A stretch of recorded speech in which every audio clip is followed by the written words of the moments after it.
Welcome to the final edition of the Realm Report. This series has been a method of keeping oldies in the loop on recent developments and projects happening in the old world. It's been a lot of fun for me to make these, but yes, it is coming to an end. I'll touch more on that in a bit. But for now, let's jump right into the topics. All throughout February and March, New Canaan hosted a Skyscraper-themed build competition in an effort to build up their capital city of Lud. Voting began on April 5th, but results were delayed as they waited for a few more New Canaan residents to cast their votes. The winners were formally announced on April 13th, and the team of Born to Kill, Forever Silent, and Turtle Havoc ended up placing first. Coming in second for this one was Black Lightning, while The Demon took the third place spot. As usual, it was really fun to see the different approaches everyone took with designing their builds for this competition, so thanks to everyone who chose to participate. On April 5th, the New Canaan Ender Dragons hosted the Jungle Zombies at DC&H Arena. I must say that as an impartial observer, who has an equal dislike for both teams, I didn't have a ton of faith in the zombies, who struggled to locate their own uniforms for several weeks before the matchup. Unfortunately, my concerns were warranted, as onlookers in attendance informed me that they witnessed some of the worst swimball in the history of the game. While I'd love to share some highlights from the match itself, an anonymous member of the zombies reached out to me directly and specifically asked that I not show footage from the game. The Ender Dragons ended up beating the zombies 6-0 in a game that I'm sure the one zombie fan would prefer to forget. Later in the month, the 2023 Steve Cup champion Capital Creepers headed to New Canaan for their own matchup against the Ender Dragons. What started out as a pretty back-and-forth game quickly became a controversial one, as the Creepers received a penalty for a hit that was initially believed to have occurred outside of the goal line. Following a post-game review, it was discovered that the hit in question was in fact a legal swimball move. While I must credit SSL officiating for quickly acknowledging the error, one can only speculate on the impact that this single play had on the outcome of the game. Given the level of talent on the Creepers, it's highly probable that had the ball not been taken away, momentum would have swung in their favor, and they would have gone on to score at least 5 or 6 points. Ultimately, that's not what happened, and the Ender Dragons would go on to win the game. But one can only hope that we don't look back on this particular moment as the moment that ruined the Creepers' chances of becoming repeat Steve Cup champions in 2024. While we'll have to wait to see what the future holds for the Capital Creepers, I can pretty much guarantee that SSL analysts will be discussing this play for decades to come. While I know many of you are curious about my decision to end the Realm Report, and I promise we will get to that, one person who was particularly sad to hear about it was Upton. For the first time ever, he's here with us in the studio to reflect on some of his favorite memories.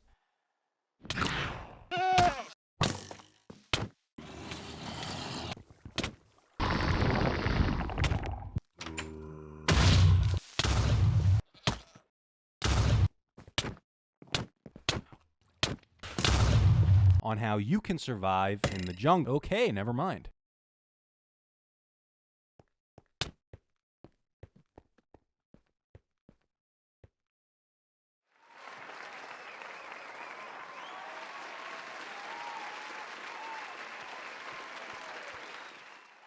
The theme for this month's photo contest was Into the Nether. For this one, oldies were encouraged to take a photo that captured the brutal and harsh environment that is the Minecraft Nether. There were a few submissions this month that definitely stood out as potential winners, but this one ended up going to Steve-O for his depiction of a typical interaction with a piglin. While you're waiting for Steve-O's photo to be added to the gallery, be sure to stop by and pick up last month's photo. Several oldies have already left it glowing reviews, so don't miss out on purchasing yours today. The results of the Yacht Club drawing came in on April 28th, and once again, nobody ended up winning it. This means that more than 3,300 gems are still up for grabs. If you're a Yacht Club member and you have yet to bid on a number, there's no better time to do so. Eventually, somebody will win this thing, and hopefully it's me.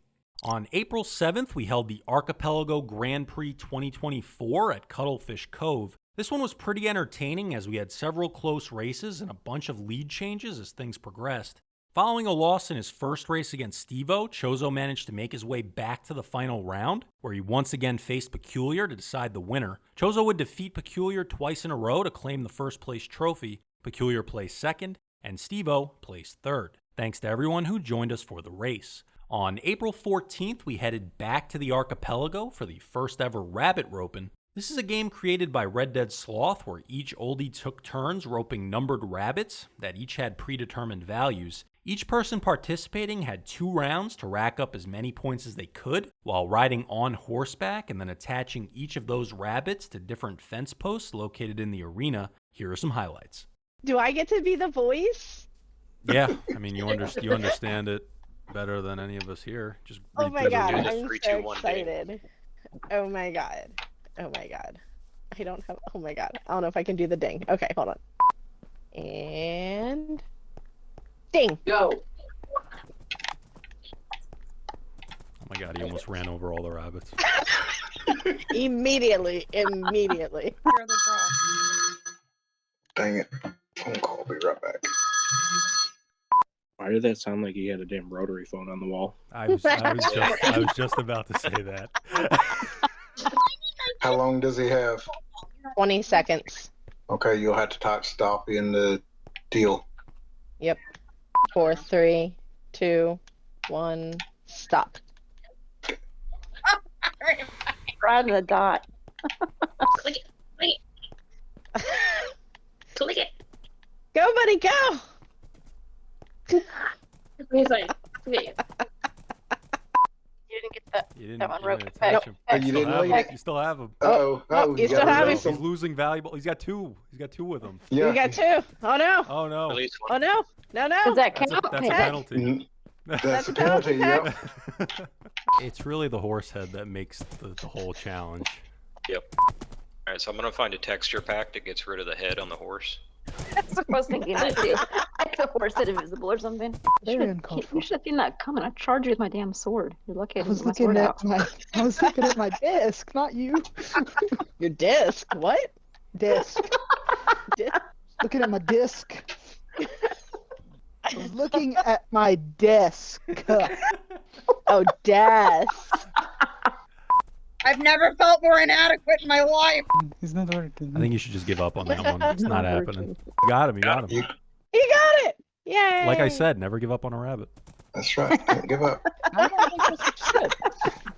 Where is your skin, Not too Black? fast, You've got, not too you've got fast. your wrong skin on, Black. Oh, sure Where'd you grab enough. it? I'm glad you said something. I'll be damned. Just now thought of it. That outfit goes along with your phone ringtone. Why is everybody ragging on my phone ringtone? Next you'll be ragging on me because it's hanging on the wall. Tubbs is really doing really good right now. Yeah, he is. Hell. Hold your feet. He's got it down. I think what helps him is he doesn't have to listen to us. So Probably. It's pulling a chozo.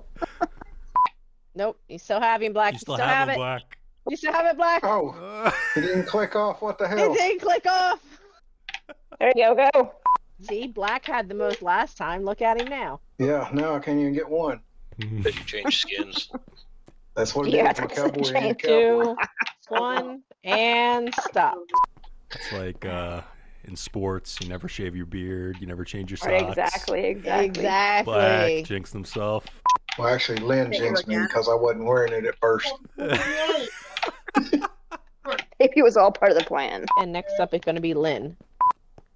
Are you switching horses? I'm switching horses. Switching horses. I mean, changing something up worked well for Black, so do the same thing. Yeah, that's right. You go. You go. I mean, it worked out for me changing things up, but You got lucky. Well, we don't know. These could all be the lowest point ones. that's true.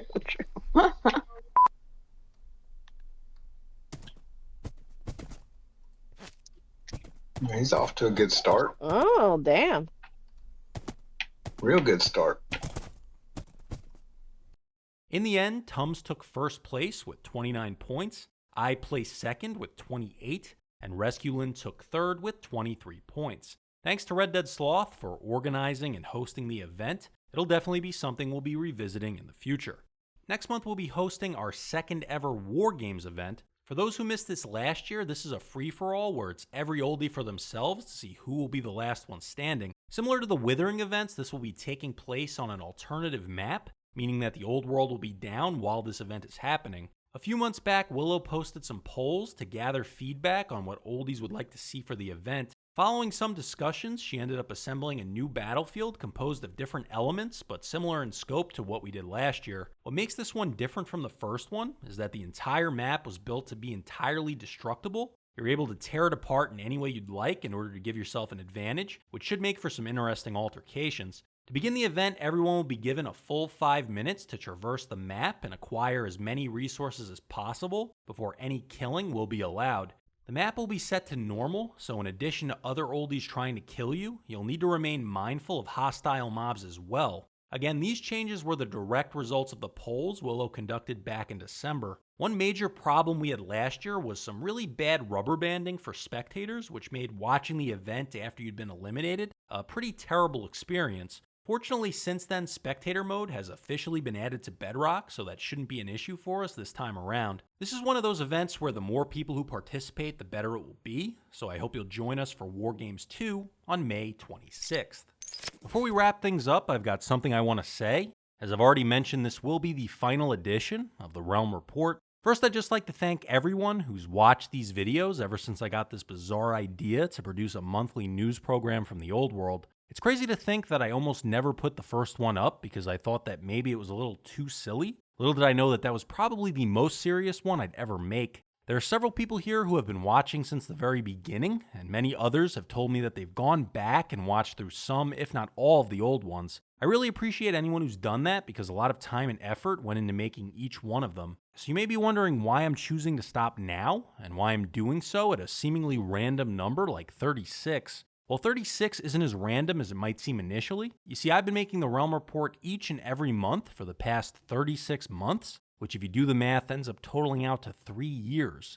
I'm very proud of a lot of what I've done with these, as well as the consistency in which I've been able to get them out. But a few months ago, when I realized that the Realm Report was approaching this anniversary, I began asking myself if I was just going to continually keep making them for the foreseeable future. You see, when you do something that's very formulaic for a substantial period of time, certain aspects of it can begin to feel pretty redundant. I know when I started making the Realm Report, my hope was that by keeping people informed on what was happening in the old world, it would increase engagement and the more social aspects of the server. But what I've realized is that people are either going to get involved with that type of stuff or they simply aren't. And that's perfectly fine because everyone has their own reason for choosing to play here. And I understand that not everything in the old world will be for everyone. But there are also plenty of other ways for me to communicate that information to the people who are interested, so I no longer feel the need to cover it in a monthly news video. I don't want anyone to walk away from this thinking that I don't enjoy making the Realm Report anymore, because that's just not the case at all. I mean, who wouldn't enjoy having a platform to troll Princess on a monthly basis? Making these has without a doubt been the most fun I've had being the owner of the server.